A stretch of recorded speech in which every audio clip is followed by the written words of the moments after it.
Sejam todos muito bem-vindos ao primeiro episódio do Além do Ordinário e, como prometido é devido, hoje tenho comigo um grande amigo de infância, o João.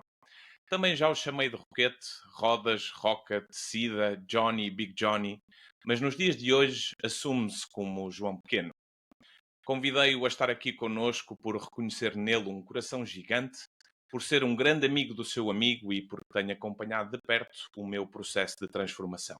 O que demonstra grandes skills de tolerância, paciência e imparcialidade. É flipado por música desde os 5 ou 6 anos de idade e desde que tenho um computador para produzir, foram poucas as vezes que o vi na rua. O teres aceito este convite, Johnny, significa muito, muito, muito para mim.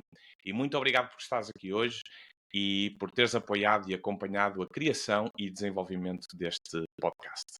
Vou tentar que isto não sou uma entrevista, portanto, conto um pouco contigo para me ajudares nesta conversa.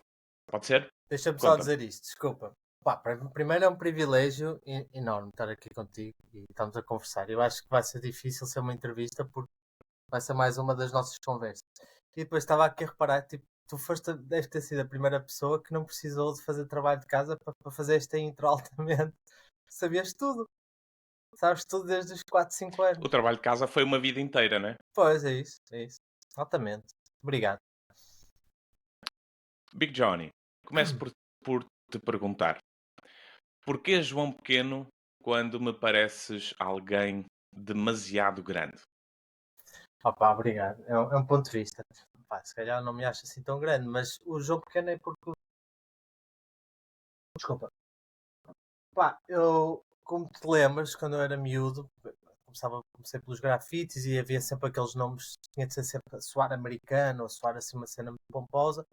E à medida que eu fui crescendo, o meu rap começou a ser cada vez mais, pá, menos pomposo, talvez, mais vulnerável, mais real e tudo. E precisava de um nome que se adaptasse a isso e queria algum nome que tivesse alguma verdade. E como eu sou João, arranjei João Pequeno, que é uma personagem do Robin dos Bosques.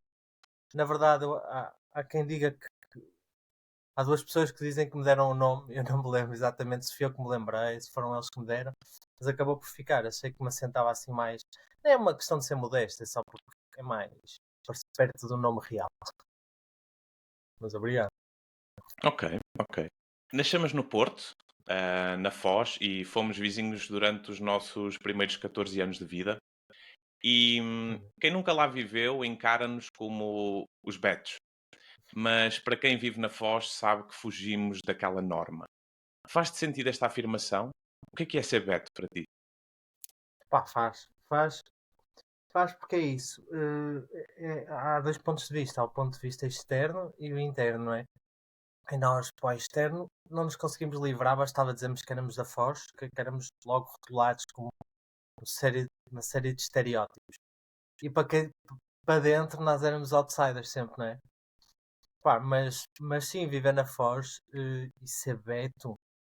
Pá, ser Beto é muito ter culturalmente, e não só, mas principalmente culturalmente, estar aliado ali a uma casta muito própria, não é? Que se autoprotege, que vem de, pá, no nosso caso, temos avós que são estrangeiros, são sempre assim da Europa, do Van Schneider e o Roquette, ou o Borné, ou o Olterman.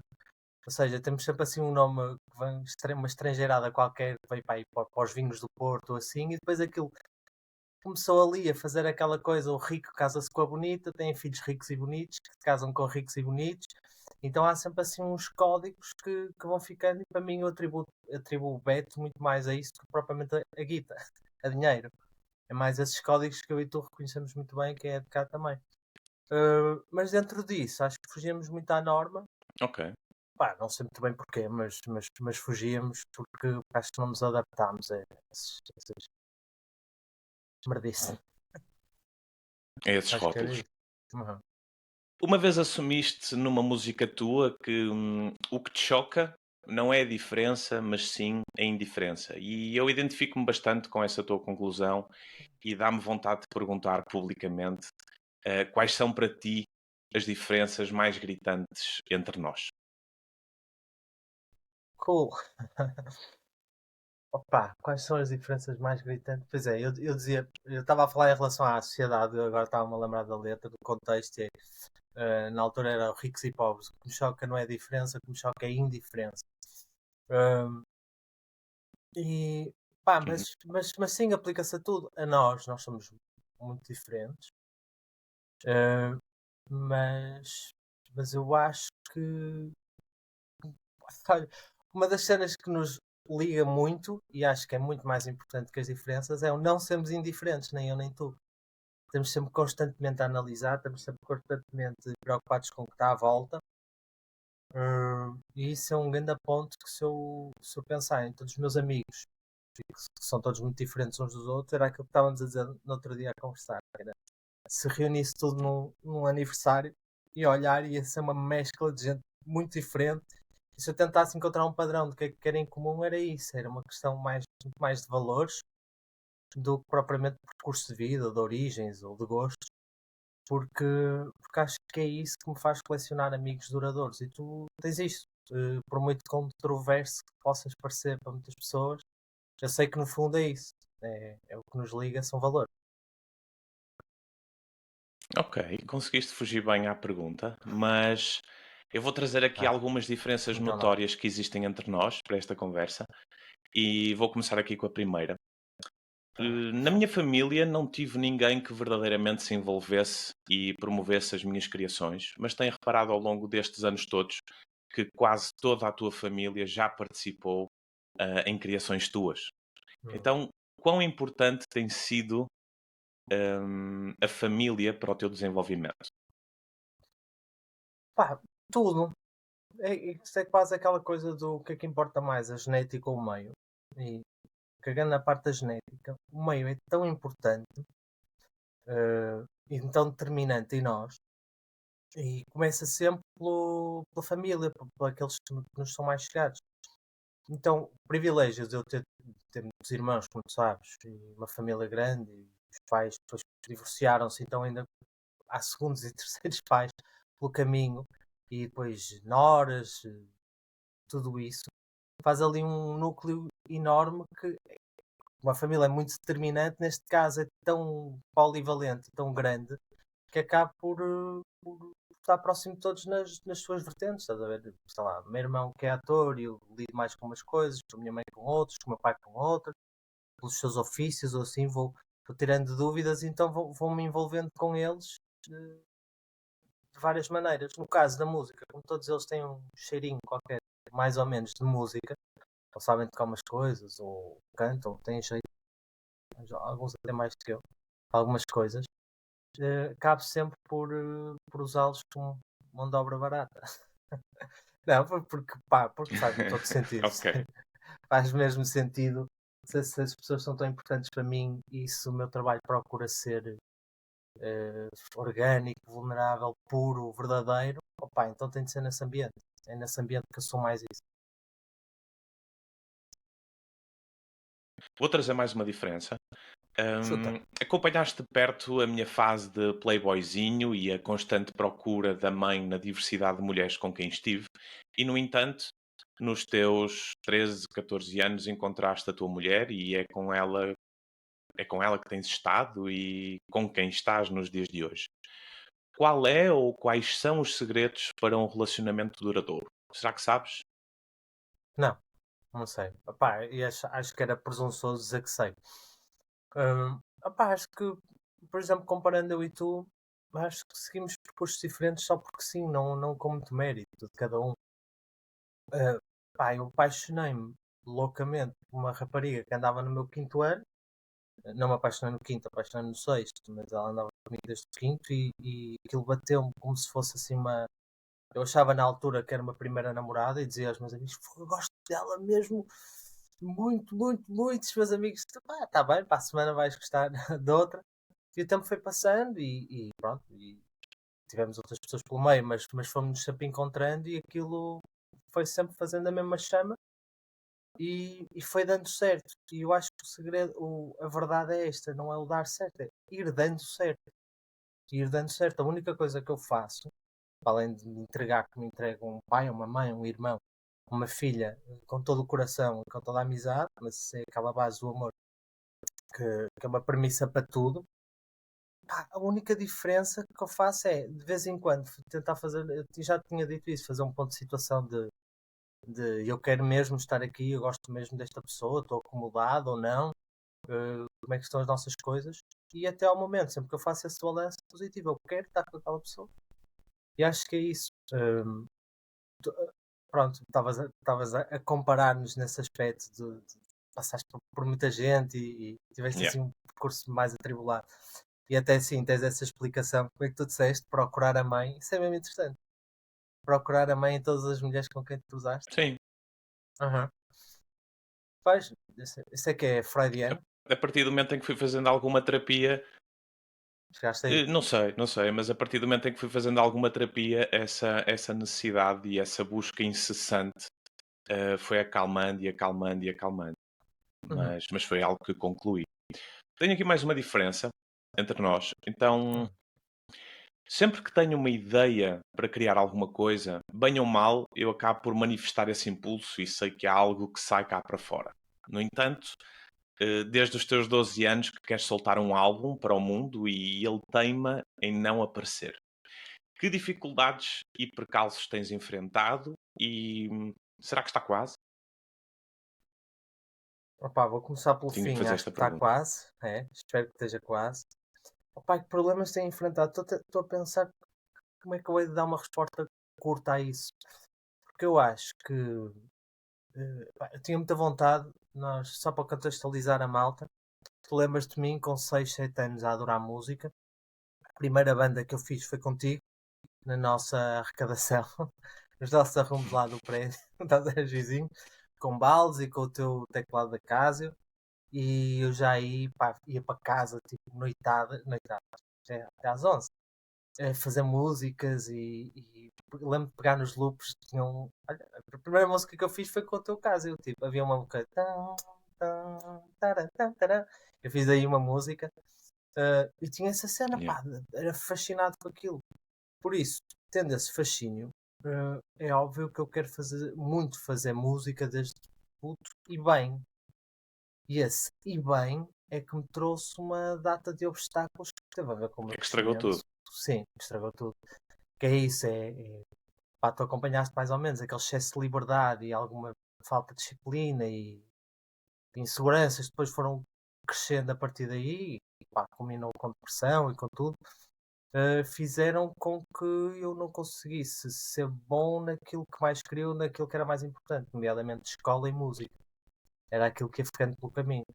Então pronto, assim, resumidamente, como era uma coisa que eu queria muito fazer bem, a fasquia estava alta e eu fui-me dispersando ou fui sendo capaz de ter os skills necessários para fazer as coisas. Pá, muito resumidamente é isto.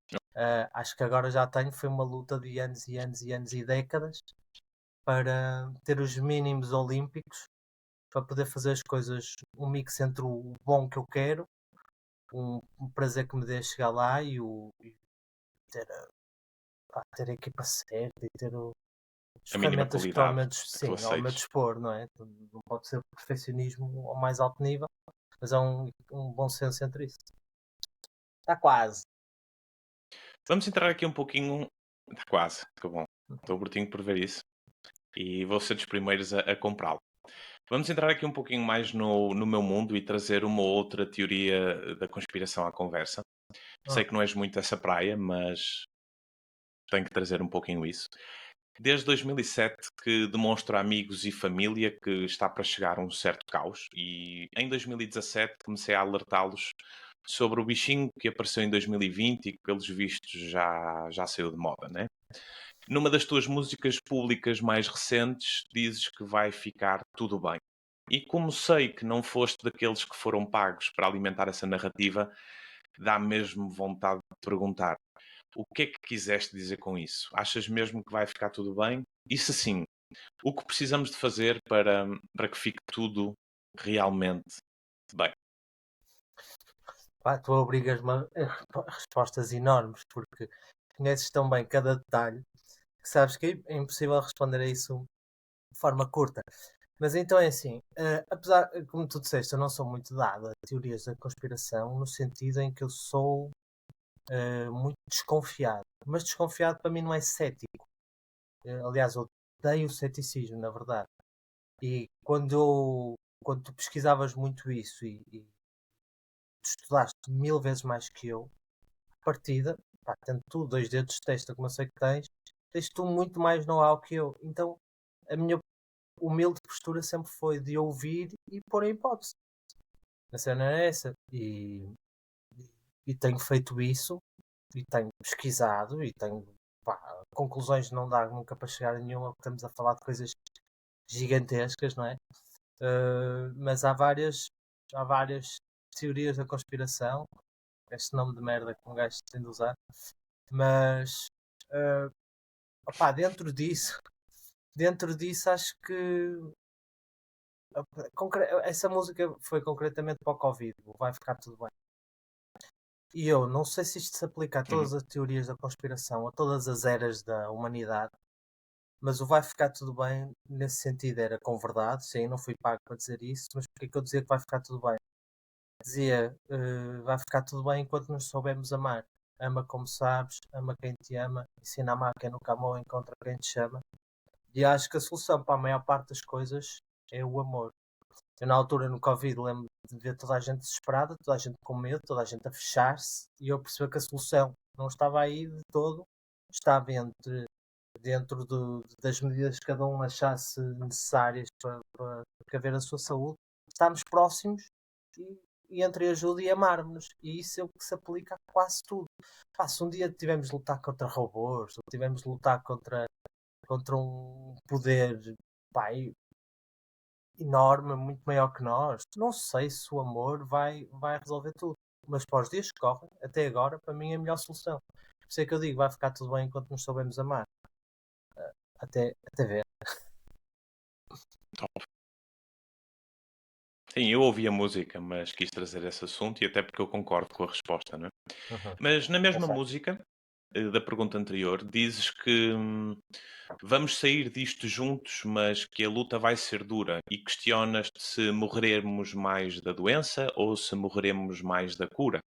Já lá vão 3 anos. Já encontraste alguma resposta para isso? Boa. Ainda não tinha feito esse balanço. Lixaste-me porque aí está meio um sinalzinho de teoria da conspiração. Aí. Se morreremos mais da doença, morreremos mais da cura. Opa, é aquela velha questão de todos assumirmos que não sabemos o suficiente. Toda a gente falou nessa altura da pandemia muito mais do que aquilo que sabia. Eh, E é claro que muita coisa cheirou suspeita a muita gente e ainda me cheira. E, e acho que concluímos que a doença não matou assim tanta gente. Agora, eu não sei os verdadeiros números sobre quantos matou a cura, não é? Ou quantos matará a cura. Ou, ou, Claro. ou o que é que resulta dessa tal cura que possa estar. Epá, já ouvi várias coisas, já ouvi dizer que crianças hoje têm um monte de problemas de saúde e que vão parar aos hospitais, coisa que não havia antes de 2020. Sei, não sei. Sim, mas nem Sei sequer que. vamos saber. Não vamos É saber. isso, nem Vai sequer ser vamos muito saber, por difícil isso saber. só sei mais ou menos Mas quantos morreram da doença. Os que morreram da cura ou morrerão. que Isso também nem não isso sei. sabemos, não é? É. Pois, Também nem isso sabemos. Mas tu puseste a jeito para mim, não é? Nessa música, pois. e ainda na mesma música disseste, e passo a citar, e o mais irónico nisto tudo é que quem fez isto começar não foram mísseis, nem tanques, nem países a lutar. Não foi uma bomba nuclear que fez isto tremer, foi a porra de um bicho que ninguém consegue ver. E a minha pergunta é: será que foi mesmo um bicho que ninguém consegue ver ou terá sido um lobby que ninguém consegue deter? Tens Ou resposta se, para isto? não. Ou se foram países a lutar, eh, pá, não tenho resposta para isso. Por isso é que eu sou mais perguntas. Vais É deixar isso. passar. Vais Não, deixar passar. pá, Ok. eu tenho que ser agnóstico nisto, né? É que é tipo, não sei o suficiente para Sim, falar, sim. acho que ninguém sabe, Eu tive que e te acho que usar, o não é? Eu tive que importante é usar o teu mesmo fazer conteúdo para perguntas. trazer estes conteúdos. Depois tiveste, sim, é que Exatamente. isto bate, isto Exatamente. Mais do que encaixa encontrar respostas. muito nas nossas conversas. Tu aqui vais citando coisas, vais puxando fios, uma Claro. letra que eu já nem me lembrava. Então, vá. Viste-me por 15 anos a tentar fugir do dinheiro e nos últimos 3 viste o meu envolvimento no Não. mundo dos criptoativos. E desde que eu te conheço, que sinto que a tua relação com o dinheiro não mudou assim muito. Aham. Consegues partilhar um pouco o que é que tu achas, o que é que tu conheces sobre dinheiro e qual é a tua relação com o dinheiro? Pá, a minha relação com o dinheiro eh, não é aquilo que eu acho que. Ou seja, eu tenho um problema grave com o dinheiro, no sentido em que tenho um bocadinho de medo dele, eh, finto, tento viver sem ele o máximo possível. ah, mas isto não é benéfico, isto não se coaduna com uma teoria que eu tenho, ou com o que eu acho que isto deve ser o certo para as pessoas. Ou, vai, eu acho que o dinheiro é uma coisa incrível que serve para nos dar esforço, para nos dar mérito, para nos trazer conforto, para nos trazer liberdade, e toda a gente deve usar isso de uma forma responsável, eh, mas deve usar isso sem tabus. Agora, a minha relação com o dinheiro, pessoalmente, ainda não descobri porquê, já falámos sobre isto também, mas ainda não descobri porquê, mas tenho algum medo. Mas eu acho que isto também pode ter a ver com inseguranças que eu tive. E estou-me a expor imenso agora, mas que se lixe. Mas as minhas inseguranças ao longo da vida fizeram com que eu nunca tivesse muito próximo de dinheiro. Então, para mim, dinheiro era uma coisa muito valiosa. Eh, então, sempre que eu ouço, que eu ouvia, tipo, sei lá, quando arranjava aqueles trabalhinhos de técnico de vendas ou comercial, e eu ouvia os chefes a dizerem: pá, a vossa forma de vender isto ao cliente, de lhe arrancar dinheiro, façam assim assado. Para mim aquilo soava-me tipo, estamos a arrancar diamantes. Para mim o dinheiro tinha assim um valor. Eh, então eu via aquilo soava mal sempre. Então eu tenho algum respeito por ganhar dinheiro. Se calhar respeito a mais, que faço com que tudo que eu entregue aos clientes ou às pessoas sinta sempre pá, que não mereço tanto. Então, pronto, isso tem mais a ver com as seguranças, mas é uma posição muito pessoal, não acho que isto seja de todo o certo. Quem me dera não ter esta merda.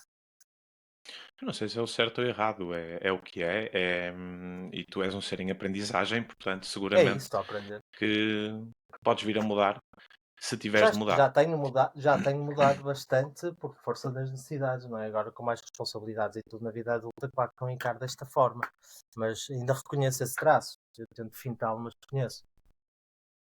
Ainda sobre o dinheiro, com o aparecimento da inteligência artificial e robotização, já estão em curso estudos e testes práticos que visam a introdução de uma renda básica universal, onde a maioria dos homens e mulheres serão corridos a uma espécie de subsídio para que se tentem safar e sobreviver nesse circo que aí vem. Seguramente por mim já tinhas ouvido falar. Agora que passaram uns dias desde que me ouviste falar sobre isso, o que é que sentes em relação a uma possível renda básica universal? Achas que vai ser positivo? Achas que vai ser negativo? Opa, eu não vou dar uma resposta tão profunda e subliminar como as coisas que já me foste falando. Aquilo que eu acho é, quando ouvi falar nisto, já pá, há 2 anos, não é? Dizer, pá, vamos. Aliás, foi mais ou menos ao mesmo tempo que eu ouvi que se ia passar os dias úteis para 4 dias, 3 dias de fim de semana e aquilo. Opá, aquilo que eu acho é, ó, eh, porreiro, ficarmos todos com dinheiro aqui, mas assustam-me muitas outras coisas.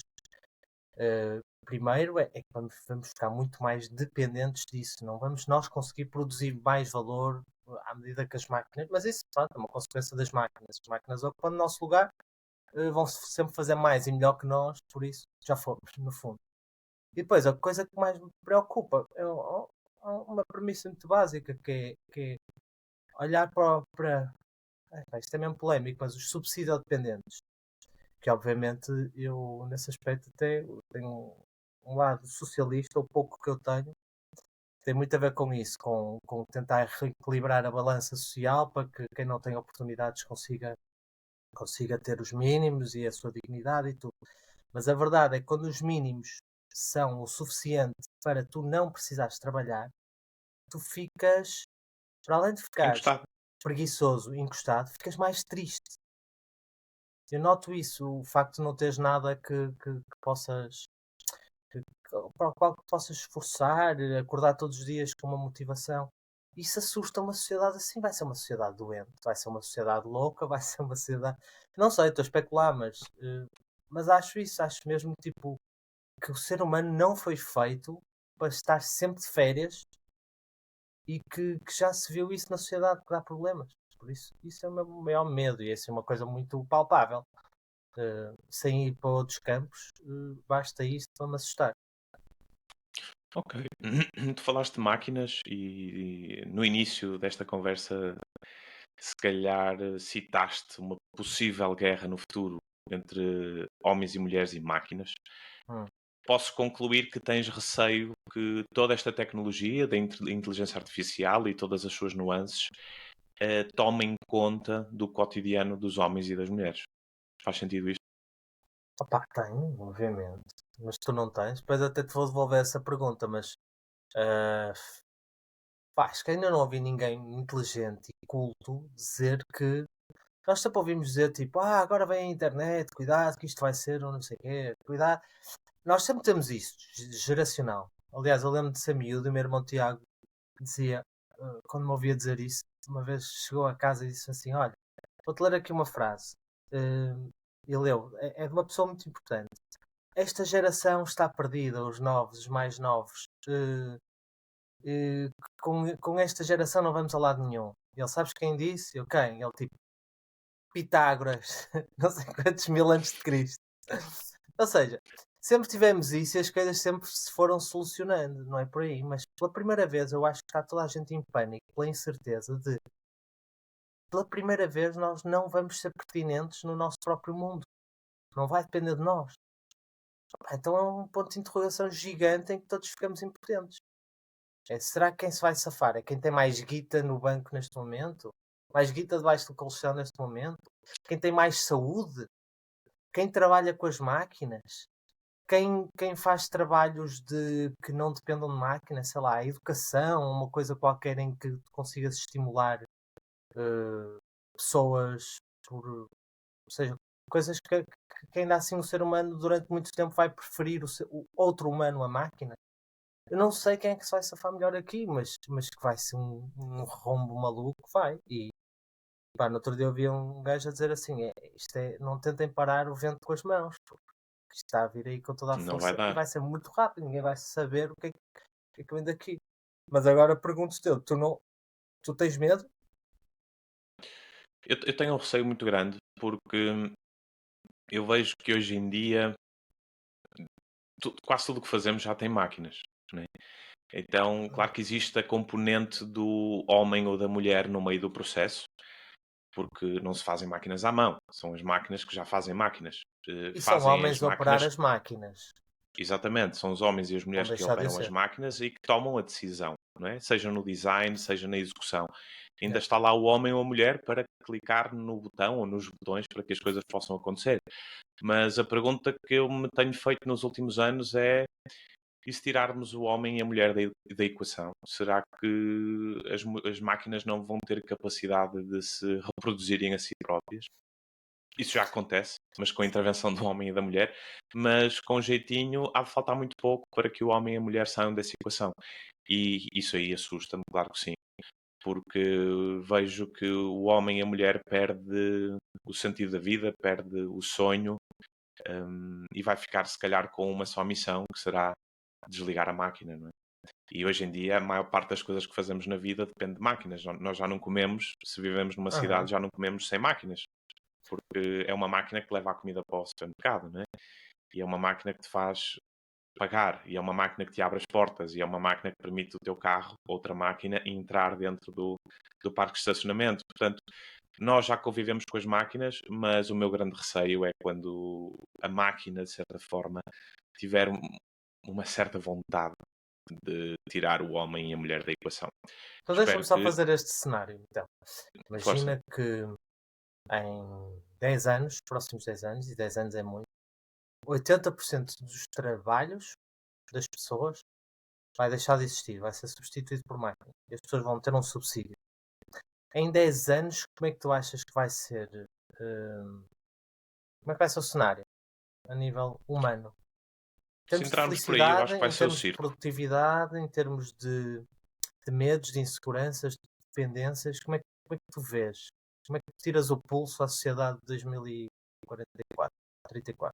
Eu acho que vai ficar dividido, porque hoje em dia há homens e mulheres a usufruírem e a tirarem proveito e a aprenderem com estas máquinas, com esta inteligência artificial, e que vão, obviamente, rebentar todos os outros competidores que não o façam.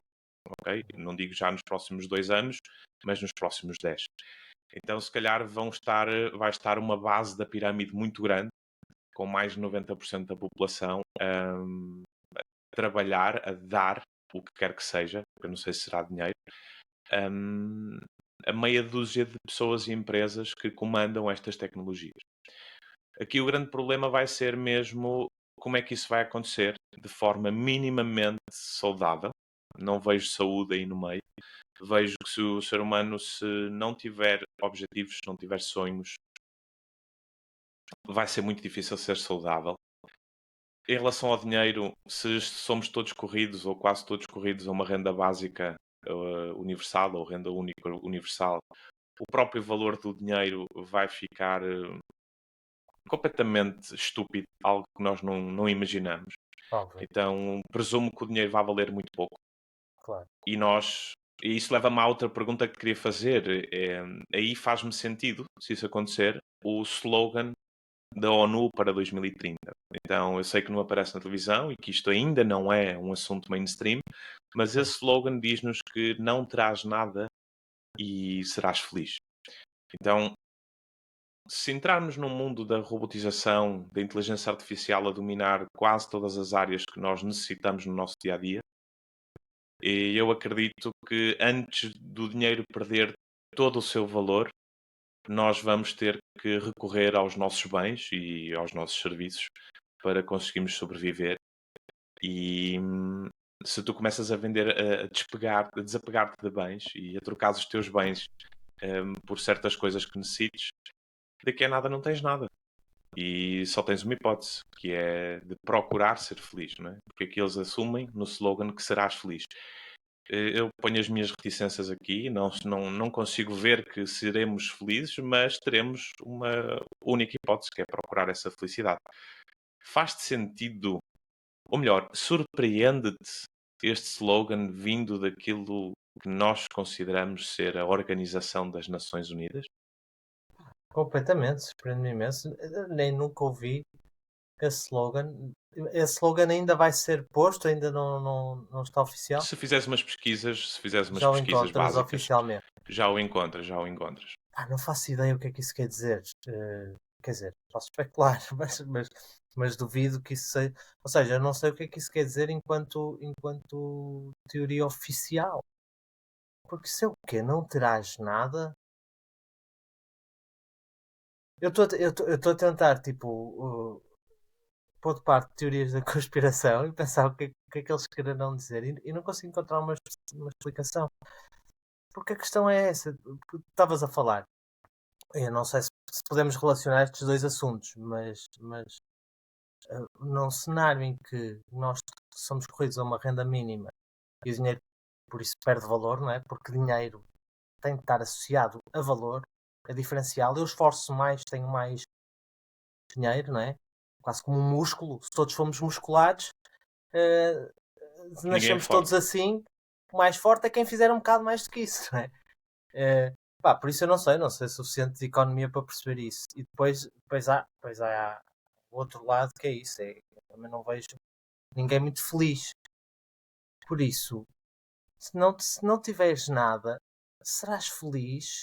Eh, Isso pode-se aplicar talvez a quem estivesse na horta há uns séculos atrás a plantar as suas coisas, ou hoje, pouca gente, mas hoje. Agora, alguém que não tem nada, mas exatamente por isso, sem recursos, que é o que se prevê, imagina nesse cenário daqui a 10 anos, que é alguém que tem uma renda mínima, mas não sabe o que fazer com aquilo, aquilo não lhe dá para grande coisa, continua a faltar casas, ele não tem dinheiro para fazer casas, então vou trabalhar mais. Não, mas já não se aplica, já não é ficas com uma renda e vais trabalhar mais, porque não tens a oportunidade de trabalhar mais porque não há nada para fazer que precise de ti.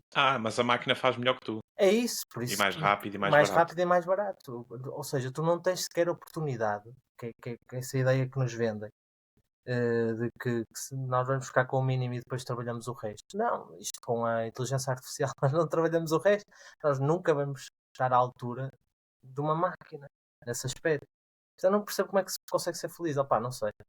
Dá-me um nó. Esse slogan tem de investigar. Pronto, para É ti e prematuro para falar. quem nos possa estar a ouvir e possa estar com curiosidade, eu sugiro procurarem informação sobre a Agenda 2030, portanto 2030.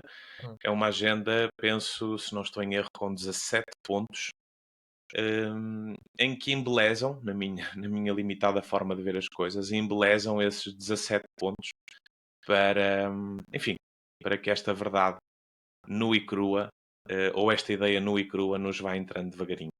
Pá, quero muito ver isso.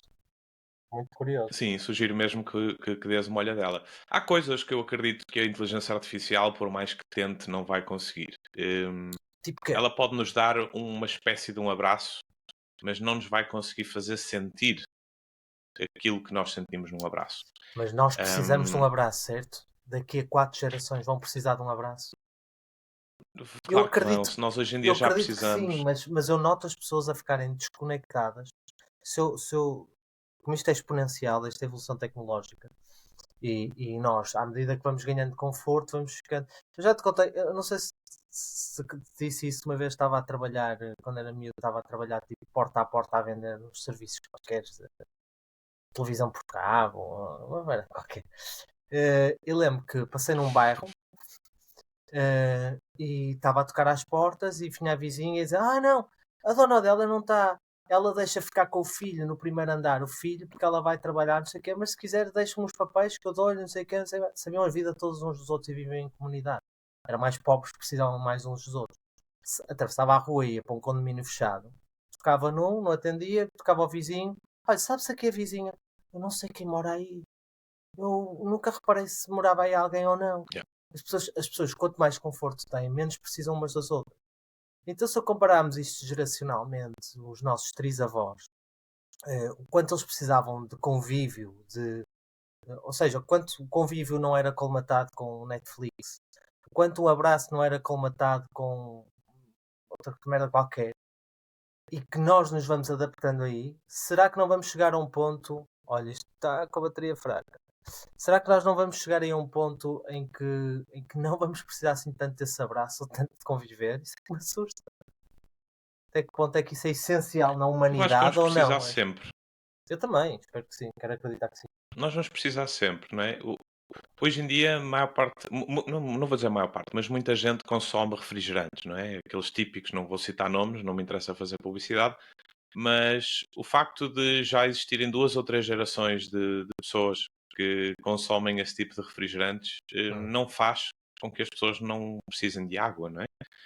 E se calhar até Pois, traz uma maior necessidade a que as pessoas consumam água. Antigamente bebia-se muito mais água que hoje. E hoje, a nível de saúde, isso nota-se, né? Então, é urgente as pessoas voltarem a beber água. E eu acho que isso aplica-se ao abraço. E vai-se aplicar, por exemplo, a questões sexuais, porque a inteligência artificial e a robotização isso sim. está também a trazer um monte de máquinas que vai tentar substituir o homem e a mulher, inclusivamente no prazer sexual. Portanto, eu acho que quanto mais distantes estivermos da nossa natureza, mais necessidade vamos sentir dela. Ok? Engraçado que és menos Portanto, se hoje catastrófico que precisamos eu de um abraço nisto. sincero e honesto, Uhum. sim, Olha, fixe. sim. Ok, estamos a chegar ao fim. Não queria que esta conversa fosse muito comprida, mas a este podcast irei trazer convidados para abordar vários temas. Alguns deles são assuntos profundos e interessantes, outros já foram teorias da conspiração e outros ainda o são. Big Johnny, como é que foste reagindo desde 2007 às minhas partilhas em privado do que eu achava que ia acontecer no mundo, das tais teorias da conspiração? Foi difícil para ti? Porquê é que eu te faço esta pergunta? não é só para ficar bem e para trazer conteúdo para o podcast. Foi porque de todos os meus amigos com quem eu fui partilhando os meus devaneios e as informações que eu consumia e que paravam na minha mente, tu sempre foste o mais imparcial, sempre foste aquele que eu achava que era o mais cético, mas que sabia que estava a ser enganado. De uma forma ou de outra, não estava totalmente tranquilo face ao futuro, não é? O seu e se calhar o da sociedade. E foi muito curioso porque eu partilhei contigo tanta informação, e tu acabaste por não agarrar verdadeiramente nenhuma delas, mas também nunca me fechaste a porta para que eu partilhasse mais uma. Como é que no fundo foi para ti receberes esta informação com tanto tempo de antecedência? Com tanto tempo de antecedência, porque a questão é essa.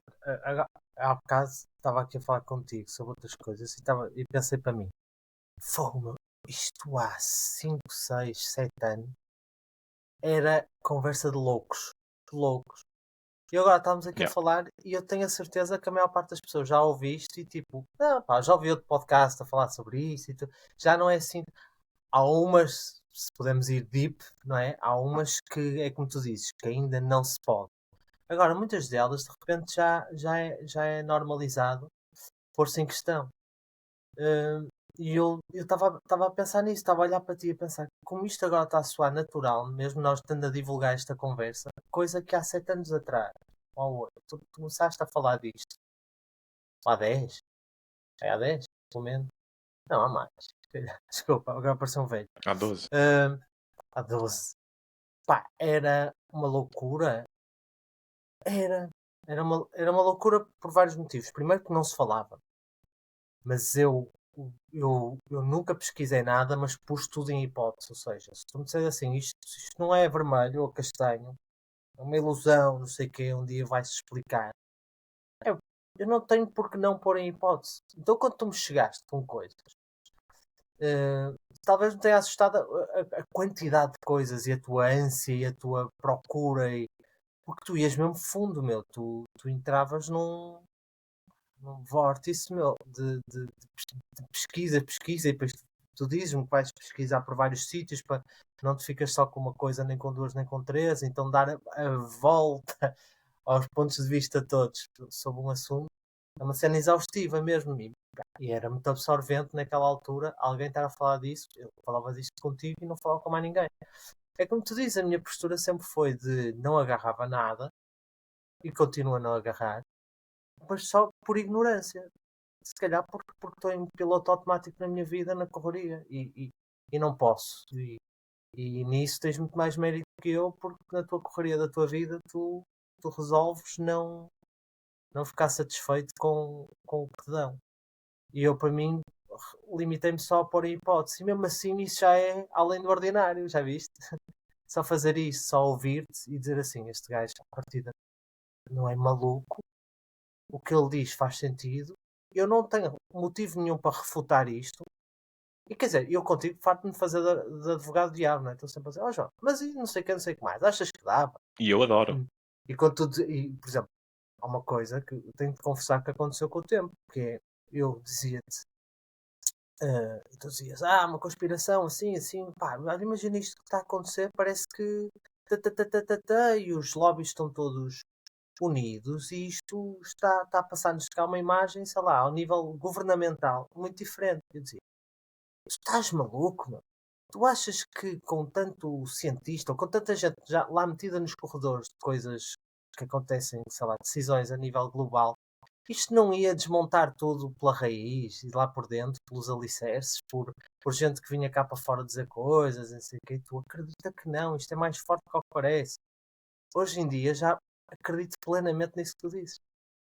Hoje em dia já se viu coisas que as pessoas estão coordenadas, as instituições estão coordenadas, a um ponto de não passar cá para fora e já começa-me a cheirar mal e eu tipo, eu acho que isto é mesmo mal. E realmente eles estão todos alinhados uns com os outros. E era uma coisa que para mim era impensável há uns anos. Quando tu me dizias, eu dizia, isto a casa vem abaixo nisto, se isso for verdade. Vai alguém bater com a língua nos dentes, vai haver uma coisa, eles não conseguem estar assim tão coordenados uns com os outros. E hoje em dia, pá, já não tenho grandes dúvidas. há muita coisa que já não me deixa muitas dúvidas. Agora, chegar à verdade é que eu acho que é sempre uma missão impossível.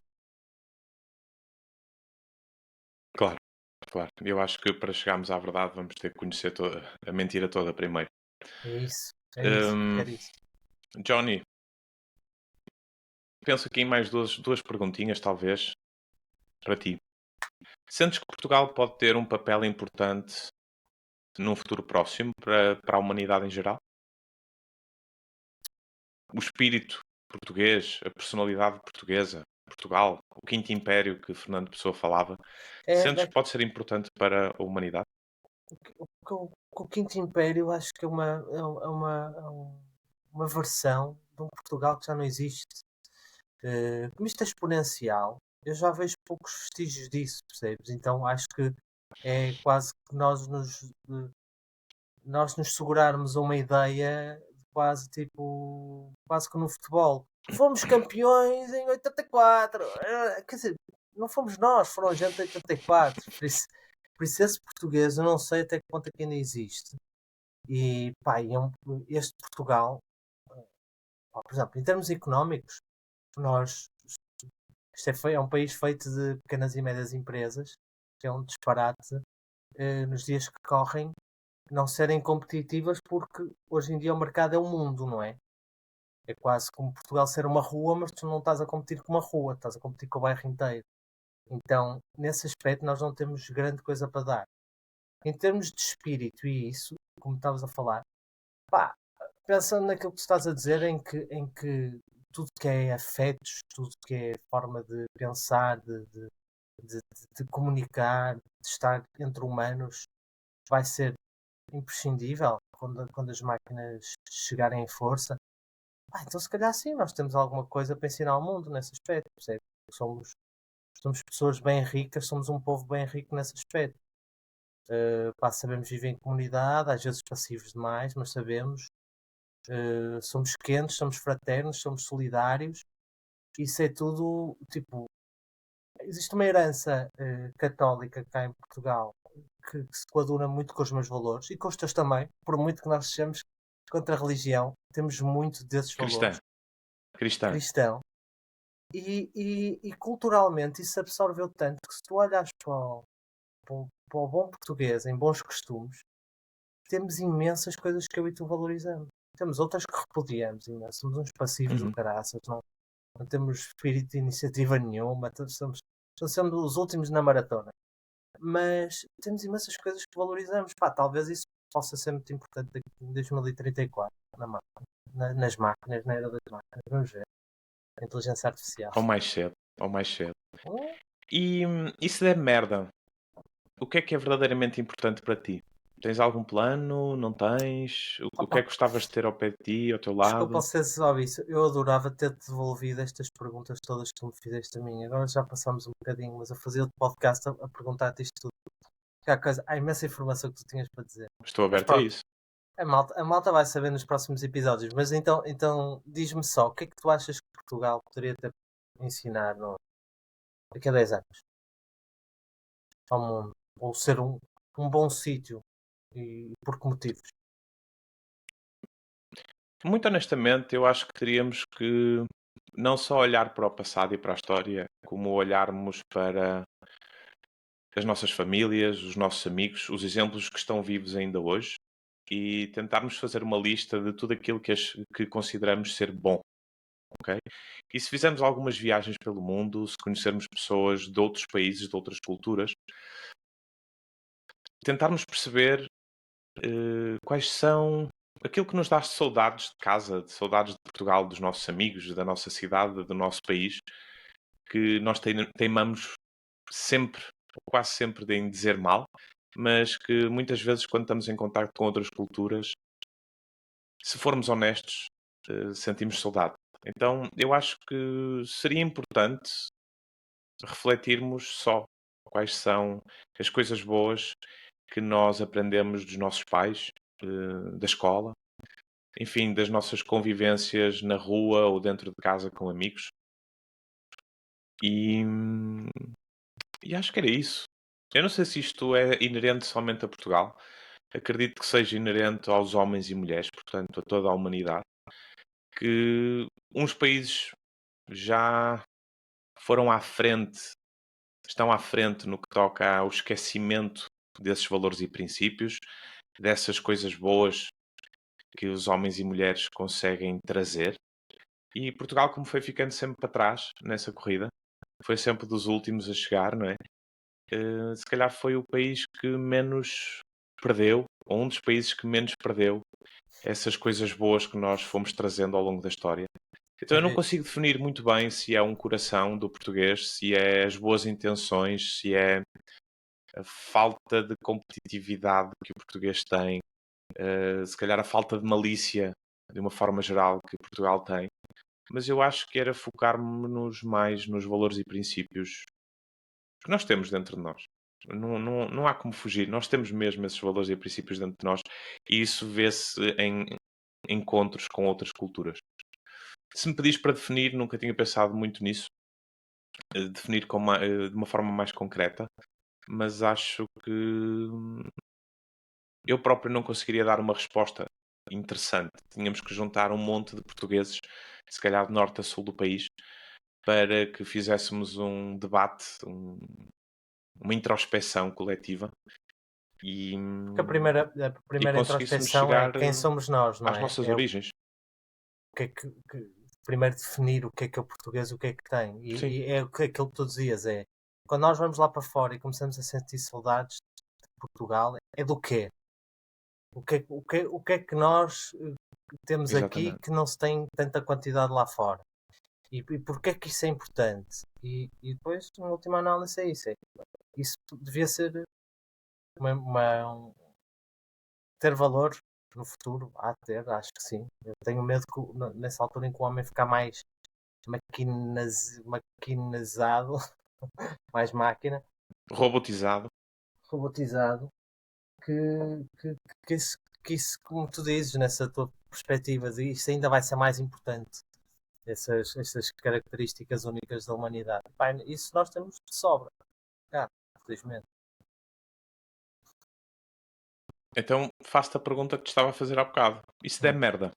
Tens algum plano? Não tens plano? O que é verdadeiramente importante para ti? O que é que tu gostavas de ter ao teu lado? Ou quem é que tu gostavas de ter ao teu lado? Põe-te nesse cenário e traz-me coisas relevantes. Se der merda, que é isso que estamos a falar. Se der merda nos dias de hoje, é ter uma guerra, mas em cenários apocalípticos de futuro, que nós podemos falar é ficar sem luz, sem água, sem acesso a dinheiro que está todo digital, ou não conseguimos ter segurança porque a segurança é através de câmaras, é através de chips, ou é através de robôs, ou é através de qualquer coisa, que nós ficamos completamente indefesos. É esse cenário que és que eu imagino? Exatamente. Okay. Porque isto é Yeah. tudo de especulações. Disparei para aqui merdas de ficção científica Claro, claro. que nunca sei. Mas nesse aspecto, se for assim nesse cenário, eu acho que há muito pouco a fazer. Estamos muito pouco preparados. Nós estamos completamente dependentes. Se acabam a comida no supermercado, nós não sabemos arrancar alcatrão e ir para a terra, fazer nada com aquilo. Se nós não tivermos acesso à água da garrafa ou da torneira, nós não sabemos procurar água. Nenhum de nós sabe. Nós morremos em 2 dias. Por isso, pá, se der merda, eu estou zero preparado para sobreviver no espaço de 24 horas. De aprender o suficiente. Agora, se fosse uma coisa mais transitória, se eu tivesse de pensar, tipo agora, acontecia alguma coisa em que eu tinha mudado drasticamente de vida, pá, acho que era importante reunir pessoas. Isso é tão difícil, não é? Depois de uma altura da alerta, mas eu não queria ir para um bunker se tivesse acesso a ele, eu preferia ir para o meio do mato com água e comida à disposição e aprender com uma comunidade, como nos velhos tempos da nossa civilização, aprender com uma comunidade de pessoas bem intencionadas, se possível, e que tivessem várias valências para começar do zero. Seria isso. Acho que não haveria muita oportunidade para fazer isso, porque é como eu Ok. te digo, se fosse um caos, não dava muito mais. Mas era o que eu tentaria. fiquei com vontade de fazer mais uma pergunta. Depois tenho outra, Pronto, mas eu posso depois devolver falaste em esta comunidade. ou juntamos tudo. Sim, e eu acabei por assumir isso no episódio zero, não é? Se der merda, para mim o mais importante serão mesmo os homens e as mulheres com um coração acima da média, digamos assim. Onde os seus desejos e os seus medos não são tão importantes. Ou seja, a sua questão individualista, a sua questão mais egóica, egocêntrica, não é o mais importante. E, e juntar esses homens e mulheres e fazer essa tal comunidade, que eu não sei se existe, mas para resgatar um espírito comunitário para, como disseste muito bem, entre aspas, começar do zero. Portanto, para mim não é importante o bunker, para mim não é importante as armas. Talvez as ferramentas e as sementes poderão ser, mas mais importante do que isso serão homens e mulheres bem intencionados, conscientes, que percebam o cenário onde estão ou onde estariam e que juntos conseguíssemos dar a volta por cima. Isso para mim é que seria o importante. E agora passo essa pergunta que queria fazer, que é, e a comunidade? Onde é que está a comunidade e como é que nós podemos voltar a resgatar este espírito comunitário que, quer dizer, viveu à superfície da Terra durante séculos ou milénios e que hoje em dia está cada vez mais distante da vida da maioria? Como é que nós conseguiríamos resgatar um espírito comunitário? Mas nos dias de hoje, assim, ainda há tempo para resgatar isso ou num cenário Sim, de sim. caos? Sim, sim, Nos sim, dias sim, de nos hoje. dias de hoje. Pá, porque Nos dias de hoje. eu acho que a pergunta vem um bocadinho antes, que é porque é que nós tínhamos tanto esse espírito comunitário e porque é que temos menos? Porque acho que convenhamos que temos menos um bocadinho. Eu acho que nós precisávamos ter mais espírito comunitário. Vivíamos mais como no bairro social que eu estava a contar há bocado naquele exemplo. E agora vivemos com mais conforto, com paredes que se ouvem menos os vizinhos e não dependemos tanto deles. E eu acho que é esse o problema. É não precisamos de viver tanto em comunidade. E eu acho isso um valor imprescindível, apesar de não precisarmos tanto. E como é que eu faria isso? Olha, nos dias que correm, pá, eu acho que faria. Nós já falámos disto muitas vezes, mas eu acho que os valores, prioridade numa sociedade de hoje seria amor, promover amor, e eu acho que isso aí nós estamos pouco aliados nisso. Eu sei que, pá, que estamos menos selvagens e canibais do que nunca, e já não nos matamos uns aos outros por tudo e meia, como acontecia na Idade Média e tudo, mas acho que o amor poderia ser. Nós temos muita empatia muitos uns com os outros e ainda podemos promover mais. Isso aí pá, resolve imensos problemas. Outra coisa seria a educação, pá, intimamente ligada com isso. Pá, e na educação, nas escolas, em aprendemos uma série de skills, também nós já falamos disso, de skills de económicos, nutrição, e coisas que têm a ver com o nosso dia a dia, muito mais do que a rocha magmática. Aprendemos as ciências, cenas assim, que são E importantes, os mas rios de pá, Portugal. os rios de Portugal, ou aprender a decorar a tabuada. Uh, pá, eu acho que há tanta coisa imprescindível e no meio da educação acho que se podia fazer uma coisa que era quase tornar o voluntariado, nem que fosse pá, na tua cidade, na tua região, ser voluntariado obrigatório não dá, é um contrassenso, mas era isso, era tornar, estás a ver, quase como o serviço militar obrigatório, ter Promover o isso, encontro. promover, promover o encontro através do voluntariado, como esse pretexto. Porque a partir do momento em que tu ajudas a resolver problemas, não só és eficaz a fazer isso, como percebes os problemas, empatizas com os problemas, percebes que o outro é só tu noutros sapatos. O outro és tu, só que noutros sapatos, noutro percurso de vida. E essa sensação que a malta tem quando faz voluntariado, quando viaja muito e vê outras culturas e diz, opá, isso abre-me imenso, nós podemos fazer isso nesse aspecto. E eu acho que isso aí. Então pronto, então imagina um cenário catastrófico em que acontecesse uma coisa em que toda a gente tinha de ir para bunkers ou para comunidades como nós estamos a falar, e entretanto houve 10 ou 15 anos deste espírito comunitário, de voluntariado e assim, nas pessoas. Pá, ia mudar muito, isso não tem dúvida nenhuma, que ia mudar muito no espírito das pessoas, nos skills de conhecer o outro, perceber o outro. Nós estamos a perder isso. A minha mulher é psicóloga e diz, pá, o ser humano é um ser estranho, muito peculiar e que está a perder essas habilidades de perceber o outro. Pá, já estás, sei lá, Yeah. estás no autocarro a rodar para cima do outro, com música aos gritos no telemóvel, estás tudo.